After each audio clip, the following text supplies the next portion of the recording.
And welcome back. Of course, you know the names Rick Hansen and Terry Fox. Why don't you put the name Joe Roberts in there as well? This guy is going from coast to coast, pushing a shopping cart, okay? And he's got one amazing story to tell. It's the Push for Change, and look who's here. It's Joe Roberts. Joe, we've been talking about you on Daytime for the past couple of weeks because it seems like almost every event that's happening is connected to what you're doing. Yeah. So we definitely want to tell your story a bit here. The Push for Change, you've created this. But you got a reason. There's an important reason. So maybe we can talk about your story a bit, your personal story.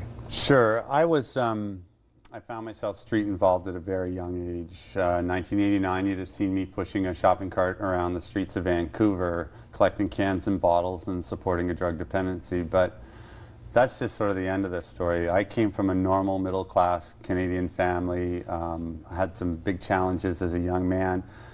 Didn't have the proper systems and support in place, ended up leaving home very young at 15, and the wheels sort of fell off. And so there I was as a young street-involved person.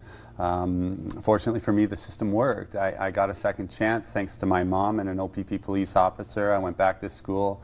And in less than 12 years, I went from pushing a shopping cart to being on the cover of Canadian business magazines as a celebrated entrepreneur. Wow, that's incredible. So obviously, the statistics that I've read, 35,000 youth right now are homeless? Absolutely, and many with stories very similar to mine. I needed to leave home at a young age because of family conflict. I was struggling with some mental health stuff. I was struggling with addictions, some early childhood trauma because my dad died young. And so I found myself street involved, but I wasn't a bad kid. I just had a bad environment. I mean, at the end of the day, not every home or childhood is created equally. And so what I understand today, when I look at the issue through a pragmatic lens, is that there are breakdowns in systems that we need to shore up to properly protect young people in their transition to adulthood. So the Push for Change, you created this movement.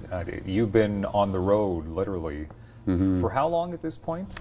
Today's day 152, and we've traveled 2,943 kilometers. So I was up this morning at 5 a.m. like I am most mornings. I walked 24 kilometers, pushing that symbol of chronic homelessness, a shopping cart. So that's what the shopping cart is all about. It's a throw to my story, but it's also that symbol of chronic homelessness.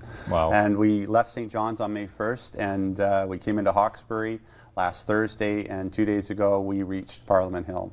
So tell us about some of the other events you're involved in here in the city this weekend. Today we're actually out in Canada. We've got an awesome event with the Kiwanis Club. We've got some events happening in Carling, in Smith Falls. Recently we did some events in Orleans and Rockland. One of the cool things about the Push for Change is we've collaborated and brought a number of different partners together, one of which being the Ontario Provincial Police. And so with those boots on the ground in the different communities that we go through, we're able to go into a school, for example, engage, share a message, educate the young people, and then they come out and do a walk with us. So we're doing a lot of those kinds of events. Okay. Do you ever wake up one day and say, like, I just can't do this today? I mean, push that shopping cart, that you must get tired. This is very tiring. Talking to you is tiring. Yeah, so. Well, it does, but I'm connected to focus and I'm connected to purpose, and the reason why I'm doing this. When it gets hard and it's rainy and it's cold, I just stay focused on those young people in this country that don't have a voice, that aren't seen, those underdogs, that inside them there's a great possibility, and we need to do a better job at helping them support and reach their potential. So people can obviously follow your journey at thepushforchange.com and donate as well? They can make donations. One of the easiest things that folks can do is tweet or go on Facebook and say, I believe, #ending youth homelessness. I'm going to do that later on. Yeah. Joe Roberts, what an absolute honor to meet you. Thanks, Don. Thank you very much for everything you're doing to support and help our over 35,000 youth homeless. Staggering number. Thank you very much. Thepushforchange.com is the website to go to find out more about it and make a donation. We'll see you